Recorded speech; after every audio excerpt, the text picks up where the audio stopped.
भगवद गीता अध्याय 3 कर्मयोग। अर्जुन ने कहा, हे जनार्दन, यदि आप बुद्धि को कर्म से श्रेष्ठ मानते हैं तब फिर आप मुझे इस भीषण युद्ध में भाग लेने के लिए क्यों कहते हो? आपके कई उपदेशों से मेरी बुद्धि भ्रमित हो गई है। कृपया मुझे निश्चित रूप से कोई एक ऐसा मार्ग बताएं जो मेरे लिए सर्वाधिक लाभदायक हो। भगवान ने कहा, हे निष्पाप अर्जुन, मैं पहले ही ज्ञानोदय की प्राप्ति के 2 मार्गों का वर्णन कर चुका हूँ। ज्ञान योग उन मनुष्यों के लिए है जिनकी रुचि चिंतन में होती है, और कर्मयोग उनके लिए है जिनकी रुचि कर्म करने में होती है। ना तो कोई केवल कर्म से विमुख रहकर कर्मफल से मुक्ति पा सकता है, और न केवल शारीरिक संन्यास लेकर ज्ञान में श्रद्धावस्था प्राप्त कर सकता है। कोई भी मनुष्य एक क्षण के लिए अकर्मा नहीं रह सकता। वास्तव में सभी प्राणी प्रकृति द्वारा उत्पन्न 3 गुणों के अनुसार कर्म करने के लिए विवश होते हैं, जो अपनी कर्मेंद्रियों के बाह्य घटकों को तो नियंत्रित करते हैं, लेकिन मन से इंद्रियों के विषयों का चिंतन करते हैं। वो निसंदेह स्वयं को धोखा देते हैं और पाखंडी कहलाते हैं। हे अर्जुन, लेकिन वे कर्मयोगी जो मन से अपनी ज्ञानेंद्रियों को नियंत्रित करते हैं और कर्मेंद्रियों से बिना किसी आसक्ति के कर्म में संलग्न रहते हैं, वो वास्तव में श्रेष्ठ होते हैं। इसलिए तुम्हें निर्धारित वैदिक कर्म करने चाहिए, क्योंकि निष्क्रिय रहने से कर्म करना श्रेष्ठ है। कर्म का त्याग करने से तुम्हारे शरीर का भरण पोषण संभव नहीं होगा। परमात्मा के लिए यज्ञ के रूप में कर्मों का निष्पादन करना चाहिए, अन्यथा कर्म इस भौतिक संसार में बंधन का कारण बनेंगे। इसलिए हे कुंती पुत्र, भगवान के सुख के लिए और फल की आसक्ति के बिना अपने नियत कर्म करो। सृष्टि के आरंभ में ब्रह्मा ने मानव जाति को उनके नियत कर्तव्यों सहित जन्म दिया और कहा, इन यज्ञों का धूमधाम से अनुष्ठान करने पर तुम्हें सुख समृद्धि प्राप्त होगी और इनसे तुम्हें सभी वांछित वस्तुएं प्राप्त होंगी। तुम्हारे द्वारा उत्पन्न किए गए यज्ञों से देवता प्रसन्न होंगे और मनुष्यों और देवता के मध्य सहयोग के परिणाम स्वरूप सभी को सुख समृद्धि प्राप्त होगी। तुम्हारे द्वारा उत्पन्न यज्ञों से प्रसन्न होकर देवता जीवन निर्वाह के लिए वांछित आवश्यक वस्तुएं प्रदान करेंगे, किंतु जो प्राप्त उपहारों को उनको अर्पित किए बिना भोगते हैं, वो वास्तव में चोर हैं। आध्यात्मिक मनोवृत्ति वाले भक्त पहले यज्ञ में अर्पित करने के पश्चात भोजन ग्रहण करते हैं। वे सभी प्रकार के पापों से मुक्त हो जाते हैं, किंतु जो अपनी इंद्रिय तृप्ति के लिए भोजन बनाते हैं, वे वास्तव में पाप अर्जित करते हैं। सभी लोग अन्न पर निर्भर हैं और अन्न वर्षा से उत्पन्न होता है। वर्षा यज्ञ का अनुष्ठान करने से होती है और यज्ञ निर्धारित कर्मों का पालन करने से वो संपन्न होता है।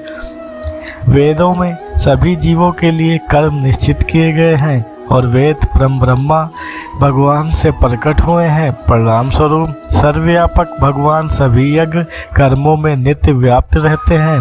हे पार्थ, जो मनुष्य वेदों द्वारा स्थापित यज्ञ कर्म के चक्र का पालन करने के लिए अपने दायित्व का निर्वहन नहीं करते हैं, वे पाप अर्जित करते हैं। वे केवल अपनी इंद्रियों की तृप्ति के लिए जीवित रहते हैं। वास्तव में उनका जीवन व्यर्थ ही है।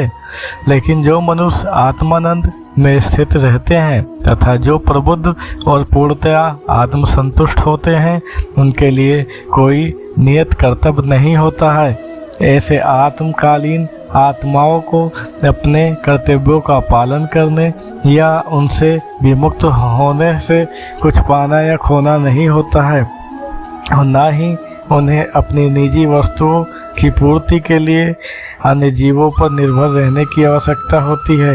अतः आसक्ति का त्याग कर अपने कार्यों का कर्तव्य समझकर फल की आसक्ति के बिना निरंतर कर्म करने से ही इसी परमात्मा की प्राप्ति होती है।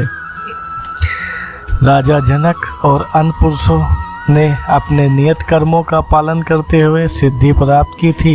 इसलिए तुम्हें भी अपने कर्तव्यों का निर्वहन करते हुए समाज के कल्याण के लिए अनुकरणीय उदाहरण प्रस्तुत करना चाहिए। महापुरुष जो भी कर्म करते हैं, समान जन उनका पालन करते हैं। वे जो भी आदर्श स्थापित करते हैं, सारा संसार उनका अनुसरण करता है। हे पार्थ, समस्त तीनों लोकों में मेरे लिए कोई कर्म निश्चित नहीं है। ना ही मुझे किसी पदार्थ का अभाव है और ना ही मुझ में कुछ पाने की अपेक्षा है। फिर भी मैं निश्चित कर्म करता हूँ। यदि मैं सावधानी पूर्वक नियत कर्म नहीं करता तो हे पार्थ, सभी लोगों ने निश्चित रूप से सभी प्रकार से मेरे मार्ग का ही अनुसरण किया होता। यदि मैं अपने निर्धारित कर्म नहीं करता तब ये सभी लोग नष्ट हो जाते और संसार में उत्पन्न होने वाली अराजकता के लिए उत्तरदायी होता और इस प्रकार से मानव जाति की शांति का विनाश करने वाला कहलाता।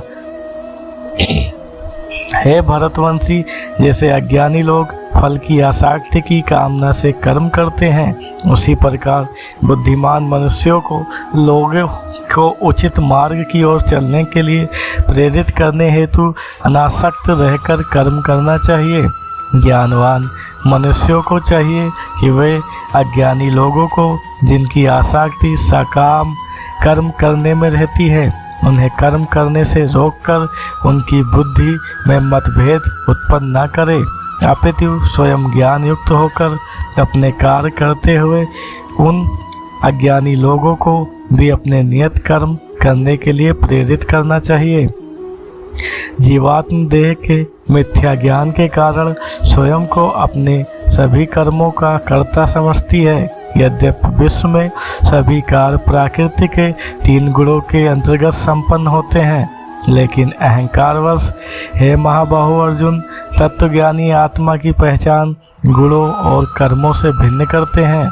वे समझते हैं कि इंद्रिय, मन आदि के रूप में केवल गुण ही है जो इंद्रिय विषयों में संचालित होते हैं और इसलिए उसमें नहीं फंसते।